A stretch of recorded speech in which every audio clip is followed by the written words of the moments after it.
Hi friends, RC invention hub में आपका स्वागत है। तो दोस्तों, आज मैं आपको दिखाने वाला हूँ एक ऑटोमेटिक स्कूल बेल जिसे हमने घर पर बनाया हुआ है और ये बहुत ही मजेदार प्रोजेक्ट है और डिवाइस भी कह सकते हो। इसके अंदर आप अपना क्लास का जितना भी टाइम है वो आप डाल सकते हो डे के हिसाब से। वो चाहे 10 क्लास हो, 15 क्लास हो, 5 क्लास हो, 2 क्लास हो, जितना भी आपका क्लास हो, आप इसके अंदर उसका टाइम डाल सकते हो और ये क्या करेगा, उसी टाइम पर बेल को एक्टिवेट करवा देगा। तो यहाँ पर हमने यूज किया है एक 10 इंच का बेल। अगर आप चाहो तो इसको बड़ा भी लगा सकते हो, छोटा भी लगा सकते हो, ठीक है। यहाँ पर आपको काफी सारे ऑप्शन मिल जाते हैं, जैसे कि आपका टाइम टाइम सेट करना हो, डेट सेट करना हो, या फिर क्लास सेट करना हो, हॉलीडे सेट करना हो, बेल का टाइमिंग सेट करना हो, मैनुअली बेल को एक्टिवेट या फिर डीएक्टिवेट करना हो, ठीक है। और साथ ही साथ आपने क्या क्या टाइम सेट किया था इससे पहले वो भी आपको दिखाएगा। आज हम बनाना सीखने वाले हैं, तो आप इस वीडियो से आखिर तक बने रहेगा और सीखिएगा कि कैसे हम इसको घर पर इजिली बना सकते हैं। तो सबसे पहले मैं यहाँ पर ले रहा हूँ एक एस जो कि 12 वोल्ट का एस है। तो इसको हमें पावर सप्लाई देने के लिए मैं यहाँ पर 12 वोल्ट डीसी का इस्तेमाल करने वाला हूँ, तो इसलिए मैं यहाँ पर ले रहा हूँ एक 12 वोल्ट का एस है। ओके, और इसको पूरी तरह से कंट्रोल करने के लिए मैं यहाँ पर यूज़ कर रहा हूँ एक आर्डिनो यूनो का बोर्ड है, जिसके अंदर हम कोडिंग वगैरह डालने वाले हैं। और उसके बाद सारे फंक्शन को यहाँ पर ऑपरेट करने के लिए हम यूज़ कर रहे हैं एक 4x4 मैट्रिक्स कीपैड का यहाँ पर हम इस्तेमाल करने वाले हैं। साथ ही हम इस्तेमाल करने वाले हैं एक रिले मॉड्यूल, जो कि बेल को यहाँ पर एक्टिवेट एंड डीएक्टिवेट करवाएगा। उसके साथ साथ एक 16x2 का एक LCD डिस्प्ले है, जहाँ पर हमें सब कुछ डाटा को शो करना है। और इसको ड्राइव करने के लिए हम एक I2C मॉड्यूल का इस्तेमाल करने वाले हैं, जो कि हमें कनेक्शन करने में थोड़ा ईजी होगा, ठीक है। और इसका यूज़ करने से आपका जो कि आर्डिनो है और भी अच्छे से यहाँ पर काम कर सकता है, ठीक है। और यहाँ पर सारे डाटा को स्टोर करने के लिए या फिर टाइम को याद रखने के लिए, टाइम को स्टोर करने के लिए हम यहाँ पर यूज़ करने वाले हैं एक RTC, जो कि रियल टाइम क्लॉक कहा जाता है। ये मॉड्यूल हम ये इस्तेमाल कर रहे हैं और इसके साथ आपको बैटरी अलग से लेना होता है, बैटरी इसके साथ नहीं आता है। अब इसको ऑन एंड ऑफ करने के लिए एक पावर बटन, और इसका बेल को मैनुअली ऑपरेट करने के लिए एक पुश बटन, साथ ही एक इंडिकेटर। हमारा पास एक 5 वोल्ट का रेगुलेटर, जो कि हमारा सर्किट को रेगुलेट वोल्टेज देगा, यानी कि 5 वोल्ट आउटपुट देगा। जहाँ पर मैंने यूज़ किया है एक 7805 का वोल्ट रेगुलेटर है। तो इनपुट पर मैंने एक 470 माइक्रोफैराड का कैपेसिटर लगाया हुआ है, और आउटपुट के साइड पर भी वही 470 माइक्रोफैराड का कैपेसिटर लगाया हुआ है, ठीक है। और यह आपका एक 5 वोल्ट का आउटपुट है, और यहाँ से मैंने तो निकाला हुआ है जो कि 12 वोल्ट का आउटपुट है, और ये इसका 12 वोल्ट का इनपुट है, जो कि हमारा एसएमपीएस से यहाँ पर आने वाला है, ठीक है। ठीक बॉक्स जिसके ऊपर हमें इन सबको फिक्स करना होगा। तो ऐसे LCD लगेगा और यहाँ पर एक कीपैड लगेगा, ठीक है। और उसके अंदर हमारा सारा पार्ट्स भी लगने वाला है। तो पहले हम इसके हिसाब से इसको कटिंग कर लेते हैं, जिससे कि डिस्प्ले यहाँ पर रह सके और कीपैड यहाँ पर फिक्स हो सके। तो देखिए, अभी हमारा ये जो डिस्प्ले है, तो यहाँ पर हमें I2C मॉड्यूल को लगाना होगा। तो इसको हम ऊपर की ओर भी लगा सकते हैं इस तरह, तो लगाने से हमें इंस्टॉल करने में थोड़ा प्रॉब्लम हो सकता है। तो इसलिए हम क्या करेंगे, इसको इसके पीछे की ओर लगा देंगे, ठीक है। जिससे हमें कुछ इस तरीके से यहाँ पर लगाना है। और अगर आप इसे उल्टा कनेक्शन कर दोगे तो आपका मॉडल जो है ख़राब भी हो सकता है और LCD काम नहीं करेगा। पहले हम क्या करेंगे, इसके ऊपर थोड़ा सा सोल्डरिंग का जो पेस्ट होता है उसको हम लगा लेते हैं, जिससे हमारा सोल्डरिंग अच्छे से यहाँ पर हो सके, ठीक है। और सोल्डरिंग जब कर रहे हो तब ध्यान रखिएगा कि आपका आयरन अच्छे से हीट होना चाहिए। कर रहे हो थोड़ा ध्यान से कीजिएगा, नहीं तो अगर एक पॉइंट अगर दूसरे पॉइंट के साथ अगर कॉन्टैक्ट हो जाता है तो आपका मॉडल भी ख़राब होने के चांसेस रहता है। इसलिए तो ये हम लेते हैं अपना एसएमपीएस। तो एसएमपीएस पर आपको यहाँ पर इनपुट देना है और यहाँ से आपको आउटपुट लेना है। यहाँ पर आप देख सकते लिखा हुआ है पॉजिटिव एंड नेगेटिव, ठीक है। और यहाँ पर हमें इनपुट देना है। तो इनपुट देने के लिए यह हम यहाँ पर एक पावर केबल इस्तेमाल कर रहे हैं। तो इसको मैं इसके अंदर डाल देता हूँ।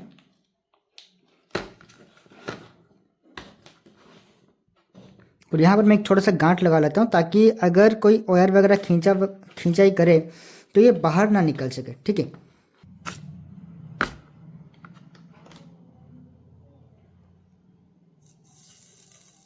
तो रेड वाला वायर बचा हुआ है, इसको हमें स्विच के जरिए लेके जाना है। इसी AC टर्मिनल से मैं और एक कनेक्शन निकाल लेता हूँ, जो कि हमारा स्विच से लगेगा, ठीक है। तो जब हम स्विच को ऑन करेंगे तभी एसएमपीएस ऑन होगा, जब स्विच को ऑफ करेंगे तो एसएमपीएस ऑफ हो जाएगा। कहते हैं अपना जो कि वोल्टेज रेगुलेटर है, जो कि 12 से 5 वोल्ट कन्वर्ट करने वाला है। तो यहाँ पर इसका 2 टर्मिनल निकला हुआ है, एक रेड यानी कि पॉजिटिव, ब्लैक यानी नेगेटिव। तो इसको हमें इसका जो कि DC आउटपुट वाला टर्मिनल है वहाँ पर हमें कनेक्शन करना होगा। तो ये रहा इसका DC आउटपुट वाला टर्मिनल। तो ये रहा इसका पॉजिटिव। तो यहाँ पर हमें रेड कनेक्शन करना है और यहाँ पर हमें ब्लैक को कनेक्शन करना है।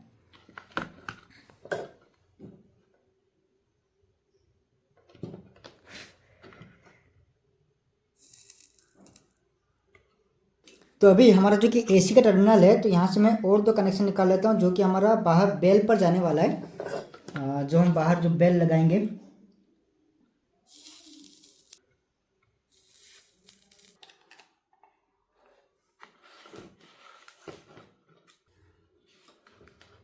अब हम अपना ये जो बोर्ड है, जो कि हमारा ऊपर का बोर्ड है, इसके ऊपर हमें जो कुछ भी लगाना है उसको हम पहले यहाँ पर फिक्स कर लेते हैं।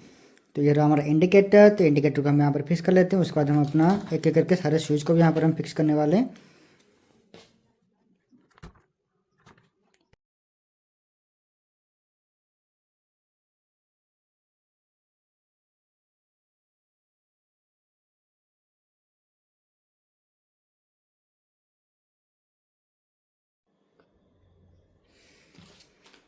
तो अभी हम अपना जो कि कीपैड है इसको हम यहाँ पर लगा लेते हैं।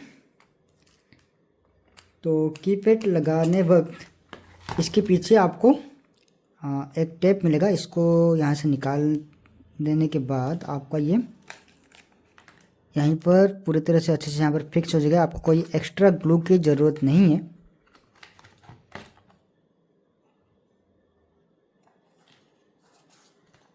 ये जो स्विच है ये हमारा मैनुअली बेल को ऑन ऑफ करने के लिए, ये हमारा main power supply on off करने के लिए। तो हमने जो कनेक्शन यहाँ से निकला हुआ था, तो ये जो कनेक्शन है ये आपका स्विच पर लगने वाला है। तो इसको हम स्विच पर सोल्डरिंग कर देते हैं। तो ये आपका फेज का कनेक्शन है जो कि बाहर से आया हुआ है हमारा पावर केबल के जरिए।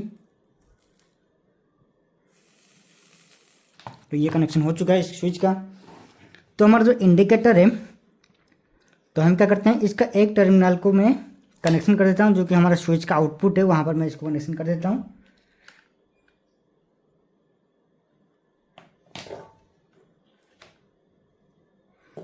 तो हमारा जो इंडिकेटर है इसका एक टर्मिनल को मैं स्विच का जो कि आउटपुट है वहाँ पर मैं इसको सोल्डरिंग कर देता हूँ।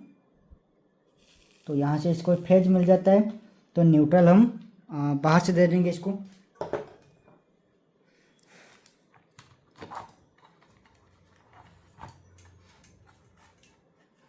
तो ये हमारा न्यूट्रल है। तो इसको हम न्यूट्रल के साथ भी कनेक्शन कर देते हैं।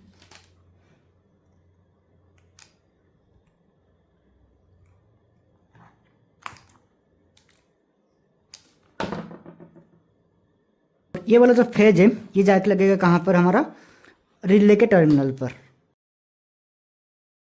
एक दे दिया है। तो यहाँ से हमें एक आउटपुट लेना है जो कि हम इस साइड से लेंगे, जो कि आपका नॉर्मली ओपन होता है, एनो होता है। ओके, तो यहाँ पर मैंने दो कनेक्शन कि हमें ये जो दो टर्मिनल है इसे हमें मैनुअल के जरिए जोड़ना है। तो इसलिए मैंने यहाँ से एक टर्मिनल और यहाँ से एक टर्मिनल निकाल लिया है। तो अभी हम इसको रिले पर कनेक्शन कर देते हैं। बाहर जाएगा जो कि हमारा बेल के लिए, और न्यूट्रल भी देना है। तो न्यूट्रल को हम यहाँ से ले लेते हैं जो कि अपना एक कॉमन न्यूट्रल है। तो यह हमारा दो कनेक्शन है जो कि हमारा बेल के लिए आउटपुट जाएगा। तो इसको हम बाहर निकाल लेते हैं इधर की साइड से। और ये जो दो कनेक्शन है यह हमें लगाना है अपने स्विच पर, जो कि हमारा मैनुअली हम बेल को एक्टिवेट करने वाले हैं। तो वहाँ पर हमें इसको लगाना है।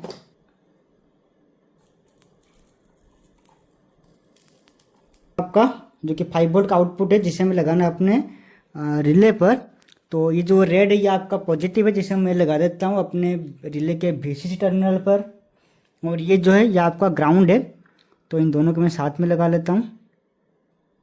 तो अभी देखिए हमारा जो कि रिले का जो कि डाटा यानी कि जो कि इनपुट वाला टर्मिनल है जहाँ पर हम सिग्नल इनपुट देंगे उसको मैं कनेक्शन कर देता हूँ अपने ऑर्डिनो के पिन नंबर 10 पर। तो ये आपका 8, 9, ये हो गया आपका 10, जो कि 12 वोल्ट का आउटपुट यहाँ से आ रहा है। तो इसको हमें ऑर्डिनो पर इनपुट देना है। तो कहाँ पर देना है, तो रेड आपका चला जाएगा V इन पर, और ये ब्लू आपका चला जाएगा ग्राउंड पर। ठीक है, तो अभी हम लेते हैं अपना जो कि RTC मॉड्यूल है। तो यहाँ पर आपको काफ़ी सारा टर्मिनल मिलता है जिसे हमें यूज़ करना है, ग्राउंड, VCC और SDA SCL। तो यहाँ पर वही टर्मिनल मिलता है और यहाँ पर वही सेम टर्मिनल मिलता है। आप यहाँ पर भी ले सकते हो, यहाँ से भी ले सकते हो। ठीक है, यहाँ पर जो कनेक्शन है जो कि आपका SCL, SDA, VCC and ground. तो यहाँ पर मैं 4 कनेक्टर लगा लेता हूँ जो कि हमारा LCD पर लग जाएगा। तो इसलिए मैं कनेक्शन यहाँ से ले रहा हूँ जिससे कि हमारा कनेक्शन थोड़ा ईजी हो जाए। और ओके, पॉजिटिव एंड नेगेटिव है उसका हमें कनेक्शन करना है अपने आर्डिनो के 5 वोल्ट वाले टर्मिनल पर। तो अभी 5 वोल्ट इस मॉड्यूल पर जाएगा और इससे होते हुए अपने डिस्प्ले पर चला जाएगा। जो कि हमारा एच डी है, एच डी कौन सा है, ये आपका ऑरेंज वाला है, ठीक है। तो एच डी को हमें कनेक्शन करना है कहाँ पर, अपने जो कि पिन नंबर है A4 और एस को हमें कनेक्शन करना है पिन नंबर A5 यानी कि एनालॉग 4 एनालॉग 5 पर। आपको वही टर्मिनल मिल जाता है एक ये आपका देख लीजिए SCL, SDA, VCC और ग्राउंड। तो हमारा VCC कौन सा है, ये रेड वाला है और ये आपका ग्राउंड है। तो यहाँ पर हम देख लेते हैं कि HDA को कहाँ पर हमने कनेक्शन किया है। तो HDA आपका ऑरेंज है, तो ऑरेंज को मैं कनेक्शन कर देता हूँ अपने HDA पर।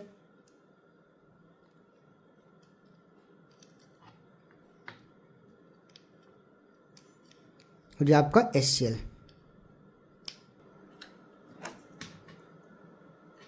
जैसे कि यहाँ पर सीरियल कनेक्शन यहाँ किया गया है, तो इसी को आपको आर्डिनो पर सीरियल कनेक्शन करना होगा। तो ये आपका पिन नंबर 2, 3, 4, 5, 6, 7, 8, 9। ओके, तो चलिए हम फटाफट इसको कनेक्शन कर देते हैं। कि बचा हुआ अपना बोजूरा कनेक्शन जिसे हमें कनेक्शन करना होगा अपने जो कि पिन नंबर 13 है और ग्राउंड पर। तो इसके पॉजिटिव को मैं कनेक्शन कर देता हूँ पिन नंबर 13 पर। तो ये हो गया आपका 8, 9, 10, 11, 12, 13 और ये आपका हो जाता है ग्राउंड।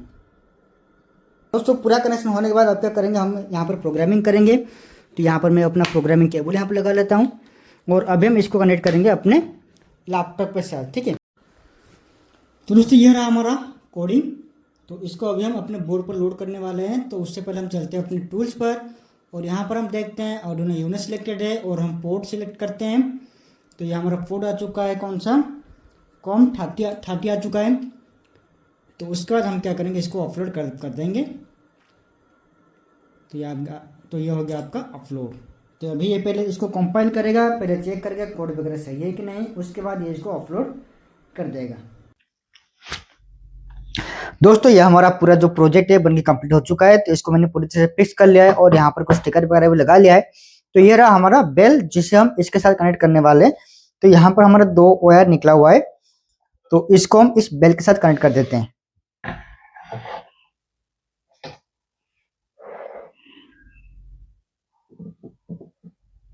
हम क्या करते हैं, इसको अभी हम पावर सप्लाई देते हैं।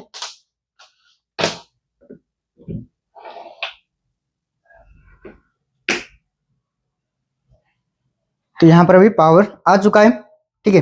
तो यहाँ पर दिखा रहा है आज का डेट जो कि 14/10/25 है और अभी 7:57 बजा हुआ है टाइम। क्या क्या ऑप्शन मिलता है, तो ये आपका पावर ऑन ऑफ का बटन है, ये आपका एलईडी इंडिकेटर है और ये आपका डिस्प्ले है और ये आपका कीपैड है जहां से आपका सारा ऑपरेशन यहाँ से आपको कंट्रोल करना होता है। और ये आपका मैनुअल बेल का ऑप्शन है। अगर आपको मैनुअली बेल बजाना होता है तो आप इसी को प्रेस करना है। तो अगर आप इसे प्रेस करोगे तो आपका जो कि बेल है ये अपने आप एक्टिवेट हो जाएगा, ठीक है। तो यहाँ पर मैंने कुछ लिख भी दिया है इसका इंस्ट्रक्शन, जो क्या दबाने पर क्या हमें मिलने वाला है। तो यहाँ पर अगर हम स्टार दबाएंगे तो इसका मेनू का ऑप्शन चालू हो जाएगा। पहले पर आता है सेट डेट एंड टाइम, दूसरे पर आता है set bell time, set holidays, bell duration यानी कि आपका जो बेल है आपको कितने टाइम के लिए बजाना है, मैनुअल बेल, अगर आप मैनुअली बेल चाहते हो तो यहाँ से आप ऑफ कर सकते हो। तो यहाँ पर क्या आता है सेट डेट एंड टाइम, तो यहाँ पर लिखा हुआ है स्टार दबाने पर नेक्स्ट ऑप्शन आएगा और हच दबाने पर ये सिलेक्ट हो जाएगा, ठीक है। तो इसको मैं सिलेक्ट करता हूँ। तो अभी सेट डेट यहाँ पर दिखा रहे हैं। तो आज का जो कि डेट है हम डाल देते हैं 14 अक्टूबर 14/10/25। तो अब इस हिसाब से डालना है डेट, मंथ एंड ईयर, ठीक है। यहाँ पर लिखा हुआ है। तो अभी हम नेक्स्ट करते हैं। अभी दिखा रहा है टाइम, तो टाइम कितना हुआ है, 8 बज गया है 08:00, ठीक है। तो इसको हम नेक्स्ट कर देते हैं। तो ये आपका भी टाइम एंड डेट अभी सेट हो चुका है। तो यहाँ पर 8 बज गया है, 8 बज गया है और 14:10/25 यहाँ पर हो गया है, ठीक है। और अगर हम यहाँ पर कोई क्लास सेट करना चाहते हैं यानी कि सेट बेल टाइम, तो यहाँ पर हम सिलेक्ट करेंगे। तो यहाँ पर दिखा रहा है डे यानी कि किस डे का आपको क्लास चाहिए। अगर आप यहाँ पर स्टार्ट दबाओगे तो यहाँ पर डे जो है चेंज होता रहेगा। तो आज जो कि हमारा डेट है, तो आज जो हमारा डे है वो आपका ट्यूसडे है। तो यहाँ पर हम ट्यूसडे पर चलते हैं, ट्यूसडे आ गया। तो यहाँ पर पूछ रहा है कि ट्यूसडे के दिन आपका क्लास नंबर कितना है, कितना क्लास वहां पर रहने वाला है। तो मैं एग्जाम्पल तौर पर यहाँ पर 2 लिख लेता हूँ। तो अभी दिखा रहा है क्लास 1 का टाइम क्या होने वाला है, तो ओल्ड जो कि हमने कुछ दिया नहीं था तो इसलिए 0 दिखा रहा है। तो अभी 8 बजा हुआ है, तो मैं यहाँ पर दे देता हूँ 0804। ठीक है, यानी कि 8 बज के 4 मिनट पर बेल हमारा बजेगा। तो अभी क्लास 2 जिससे हम दे देते हैं 0805। ठीक है, 8 बज के 5 मिनट पर हमारा बेल जो है एक्टिवेट होगा। तो अभी सेव हो चुका है। अगर आप चाहो तो यहाँ पर भी देखिए दिखा रहा है सेट हॉलीडे। तो आपको अगर हॉलीडे चूज करना है तो यहाँ से आप चूज कर सकते हो, यानी कि यहाँ पर दिखा रहा है संडे अभी वर्किंग डे पर है, तो इसको अगर मैं हॉलीडे करना चाहूँ तो हच दबाने पर टॉगल होगा, यानी कि चेंज हो जाएगा। तो हॉलीडे हो गया। फिर से मंडे ये वर्किंग डे है, Tuesday, Wednesday, Thursday, Friday and Saturday, तो ये सभी वर्किंग डे है। सिर्फ संडे को हमने हॉलीडे रखा हुआ है। तो बी दबाने से बैक हो जाएगा। तो यहाँ पर देखिए 1 मिनट, तो यहाँ पर 8 बज के 1 मिनट हुआ है, और यहाँ पर दिखा रहा है कि नेक्स्ट बेल का टाइम क्या है, 8 बज के 4 मिनट पर। तो यहाँ पर अगर हम और कुछ ऑप्शन देखें तो सेट हॉलीडे हॉलीडे हो गया। तो यहाँ पर दिखा रहा है बेल ड्यूरेशन, यानी कि आपका जो बेल टाइम है वो कितना देर रहने वाला है, यानी कि जब ऑटोमेटिकली एक्टिवेट होगा तो कितना देर के लिए बजना चाहिए। तो यहाँ पर मैं दे देता हूँ इसको 2 सेकेंड। हो गया। तो यहाँ पर देखते हैं और क्या क्या ऑप्शन हमें यहाँ पर मिलता है। बेल ड्यूरेशन, मैनुअल बेल, अगर आप मैनुअल बेल चाहते हो तो अगर आप हच दबाओगे तो ये एक्टिवेट होगा 2 सेकंड के लिए, जितना हमने टाइम सेट किया हुआ है, फिर ये डीएक्टिवेट हो जाएगा। ठीक है, यहाँ पर आपको 5 ऑप्शन ही मिलता है। और अगर आप कुछ लिख रहे हो, अगर आप गलत डाल देते हो तो उसको डिलीट करने के लिए डी, और बैक बैक जाने के लिए उस ऑप्शन से बाहर निकालने के लिए बी दबाना होता है। ठीक है, डिलीट करने के लिए डी, और बैक जाने के लिए बी, और ओके करने के लिए यानी कि सिलेक्ट करने के लिए हच, और नेक्स्ट जाने के लिए फिर मेनू ओपन करने के लिए आपका स्टार। तो अभी 8 बज के 3 मिनट होने वाला है, और हमारा बेल टाइम जो है 8 बज के 4 मिनट है।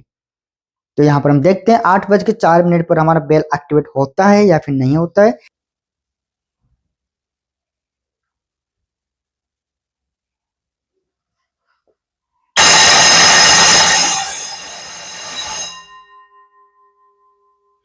तो देखा आपने, जैसे ही 8 बज के 4 मिनट हो गया, 2 सेकंड के लिए बेल एक्टिवेट हुआ, फिर 2 सेकंड बाद बेल डीएक्टिवेट। अभी फिर दिखा रहा है 8 बज के 5 मिनट पर।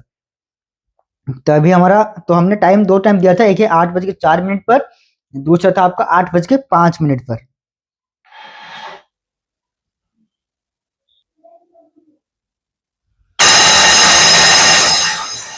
तो यहाँ पर हमने 2 ही बेल सेट किया था, तो 2 बेल बजने के बाद कोई और बेल नहीं है, तो इसलिए नेक्स्ट पे आपको 0 दिखा रहा है। ओके, अगर आप उसे चेंज करना चाहते हो जो कि आपका सेट बेल टाइम है, तो इसको हम सिलेक्ट करते हैं। हमने दिया था कौन सा, ट्यूसडे को दिया था। चलते हैं ट्यूसडे पर। कितना क्लास दिया था हमने, 2 क्लास दिया था। अगर आप चाहो तो और भी चेंज कर सकते हो। यहाँ पर देखिए, अगर हम देखना चाहते हैं कि हमारा बेल का टाइम क्या था, हमने क्या क्या सेट किया था, तो यहाँ पर अभी हम चलते हैं। तो ये आ गया आपका सेट बेल टाइम। तो हमने किस डे पे दिया था, ट्यूसडे, ट्यूसडे हो गया। तो यहाँ पर हम बेल काउंट डाल देते हैं 20। ठीक है, जो कि हमें सिर्फ यहाँ पर देखना है, तो इसलिए हमें कोई एक बेल टाइम यहाँ पर डालना है। तो यहाँ पर दिखा रहा है क्लास 1 जो कि और था 8 बज के 5 मिनट पर। मैंने ऑप्शन ही मैंने अभी भी डाला था इसको। तो ये क्लास 1 का हो गया, ये क्लास 2 का हो गया। ठीक है, अगर आप अपना जो कि पुराना टाइम हो वो देखना चाहते हो, तो जो क्लास काउंट होता है वहां पर आपको 20 या फिर 200 ऐसे कुछ डालना है, जो कि इसका मैक्सिमम काउंट है 10। तो उससे आपको ज्यादा ही डालना होगा, तभी जाके आपका जो कि ओल्ड ऑप्शन ये आपको दिखाएगा, नहीं तो ये आपको नहीं दिखाएगा। ठीक है, तो अगर कोई जानना चाहता है कि आपने क्या क्या क्लास टाइम सेट किया हुआ है, तो वो नहीं जान सकता है। अगर वो कोई नॉर्मल वैल्यू 2 3 4 अगर पुट करके जाता है तो उसको नहीं दिखाएगा, लेकिन अगर आप 20 या फिर 200 डालते हो तो ये आपको जो कि ओल्ड वैल्यू आपने जो सेट किया था, आपने क्या क्या सेट किया था, वो यहाँ पर आप देख सकते हो और उसको एडिट भी कर सकते हो। जैसे कि यहाँ पर लिखा हुआ है 8 बज के 6 मिनट पर। अगर मैं इसको चेंज करना चाहूँ तो 08 07 अगर मैं करना चाहता तो ये हो जाता है। ठीक है, क्लास 3 अगर आप डालोगे तो चलेगा, अगर नहीं डालोगे तो भी चलेगा। तो यहाँ पर आपको मैक्सिमम हमने 10 ही क्लास का ऐड किया हुआ है, अगर आप चाहो तो और भी हम बढ़ा सकते हैं। ठीक है, आप अपने हिसाब से इसको भी मॉडिफाई कर सकते हो। तो यही कुछ था हमारा ऑटोमेटिक बेल सिस्टम। अगर आपको प्रोजेक्ट खरीदना है या फिर बनाने में कोई प्रॉब्लम होता है तो आप हमें कांटेक्ट कर सकते हैं। अगर आपको प्रोजेक्ट खरीदना है या फिर इसके अलावा और कोई भी अगर प्रोजेक्ट आपको खरीदना है तो आप हमें कांटेक्ट कर सकते हैं नीचे दिए गए नंबर से, या फिर बनाने में कोई प्रॉब्लम होता है तो आप हमें पूछ सकते हैं और कमेंट करके बताना कि ये प्रोजेक्ट आपको कैसा लगा। ठीक है दोस्तों, तो आज के लिए बस इतना है। अब फिर मिलते हैं अपने नए वीडियो में कुछ नए प्रोजेक्ट के साथ।